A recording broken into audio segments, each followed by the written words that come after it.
is the use of PySpark, how you can utilize PySpark. Now, in terms of utilizing, as I told you, you can handle big data.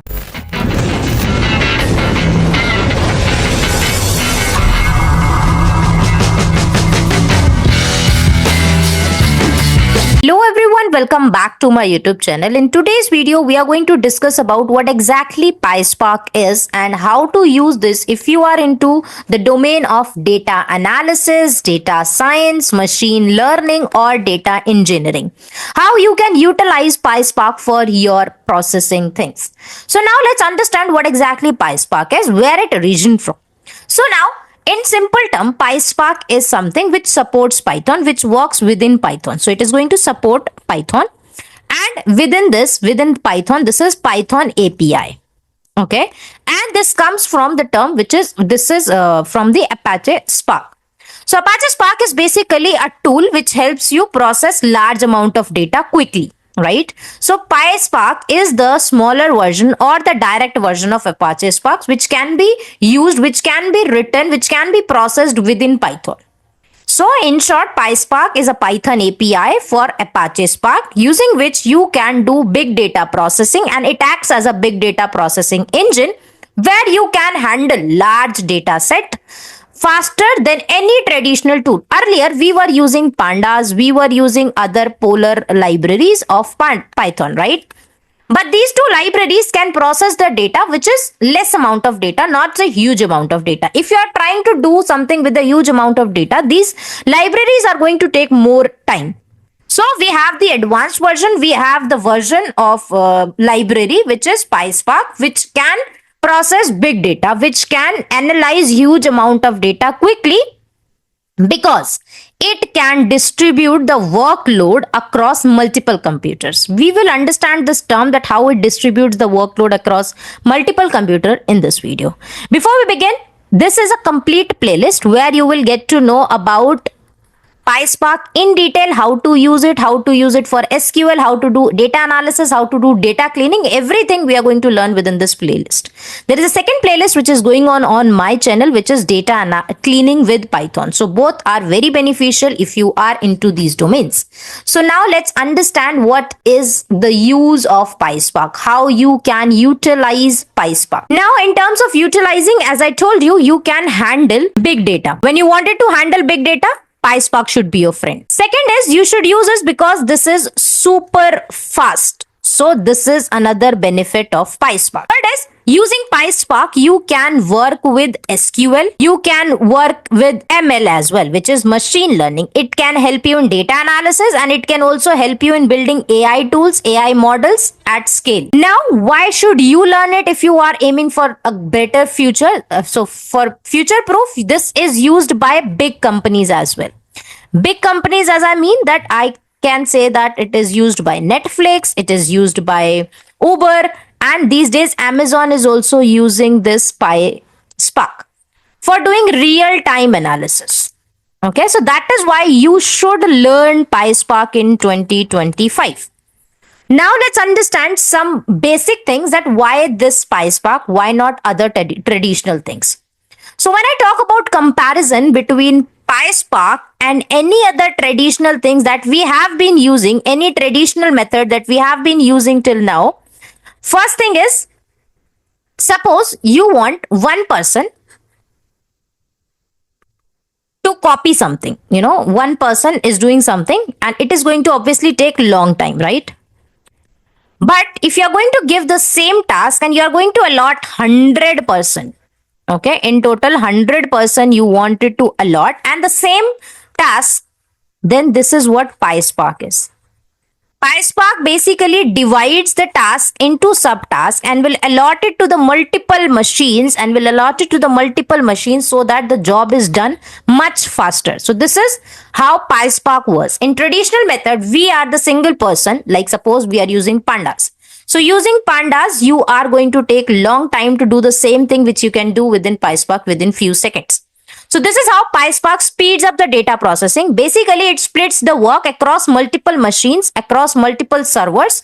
That is why PySpark is able to achieve things faster.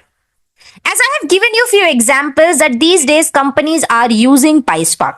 First example, let's consider of Netflix or let's say YouTube, on which you are viewing this video, right? So if I talk about Netflix and YouTube recommend videos and movies based on your past watching history, right? So it means that it is able to process your history, whether it is of 10 years, 20 years, or it is of just 2 years. So PySpark, using PySpark, Netflix and YouTube are able to process that data. Second example which I gave you was Uber. Similar company that we have is Ola. Ola and Uber are able to analyze millions of rides daily to predict the demand and also to optimize the route. So for both of the things, it is using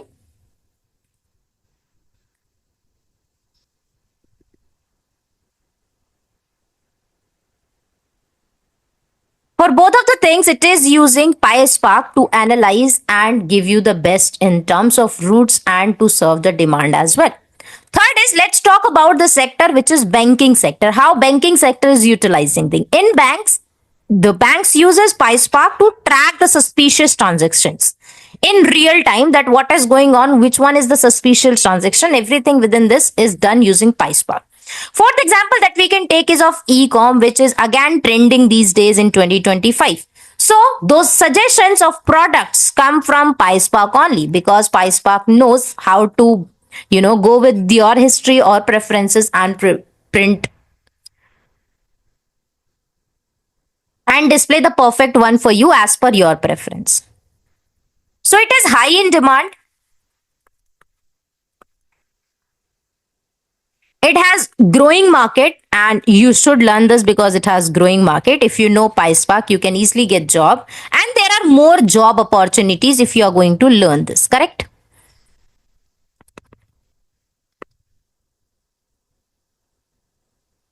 Now let's talk about how to set it up. So PySpark needs some tools and software. First thing that PySpark need is Java. You should have Java on your system. If you have Java, you can easily download PySpark on your system. And I am going to tell you how exactly you have to do it within multiple things, like how you can use it within Jupyter Notebook, how you can use it in the Visual Studio Code, and how to verify the installation as well. Everything we are going to discuss in this particular video.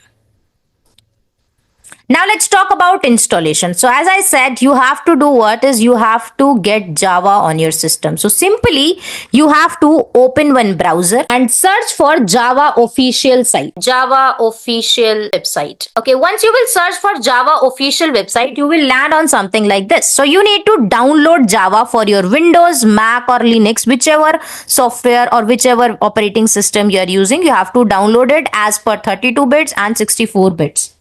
Now, once you have downloaded this, what you need to do is you need to go to CMD and you have to type one command to check whether the Java is completely installed on your system or not. So just type Java space hyphen version. So this is going to show you the version of Java that you have on your system. So for me, it is 1.8.0 underscore 381. This is the version which I have downloaded on my system. Once you have done this, your next task is that you have to install PySpark on your system. So as I am going to use this Visual Studio Code for my coding purpose and for, explaining also, I'm going to do this. So I'm just going to create one new file within this data cleaning folder itself. So now let's say my file name is gh.ipynb. So now you have to add one code cell and then you have to type pip install. Let me just increase the size. Yes. So now you have to type pip install PySpark and just run this. It is going to connect to the kernel and going to install this library for you in this particular environment, in whichever folder or in whichever file you wanted to use it. So as I have already, downloaded this PySpark, so it shows requirement already satisfied. For you, it will take a few seconds of yours to install it completely on your system. Once it is done, how to verify whether it exists and how it exists, what is the exact version you are using. If you are unaware, then you just type import PySpark and then enter and then write print bracket. Same thing I'm going to write for the version over here, PySpark dot _ version should be your command to check the version of PySpark and then run it. It's going to tell you the version of this. Okay, I need to write version __. Yeah. So it is 3.5.4 version which I am using. Now let's say you are using that Anaconda and Jupyter Notebook. Now let's suppose you are using Anaconda and Jupyter Notebook. So how to do that on that Anaconda stuff? So for that, what you need is you need one more library, which is Find Spark. So you simply have to open that Jupyter Notebook which you have within Anaconda. I'm telling you on this interface itself. You just have to open that and then type pip install find spark. If in case you are not able to install it using pip install, you can first install find spark and then you have to initialize it within it. Now how to initialize it? I'm adding one more code cell to tell you. You just write down find, you have to import find spark and then you have to say find spark initialize. Once you will initialize the PySpark, then only you will be able to get it on your file. This is the complete 2 commands that you need to write to install it within this. Now, this is the complete setup that you need for your system to work with PySpark. So I hope you found this video really interesting and informative. So don't forget to comment down if there is something which you are struggling with and I am there to help you. So we'll meet in the next video. Until then, bye-bye.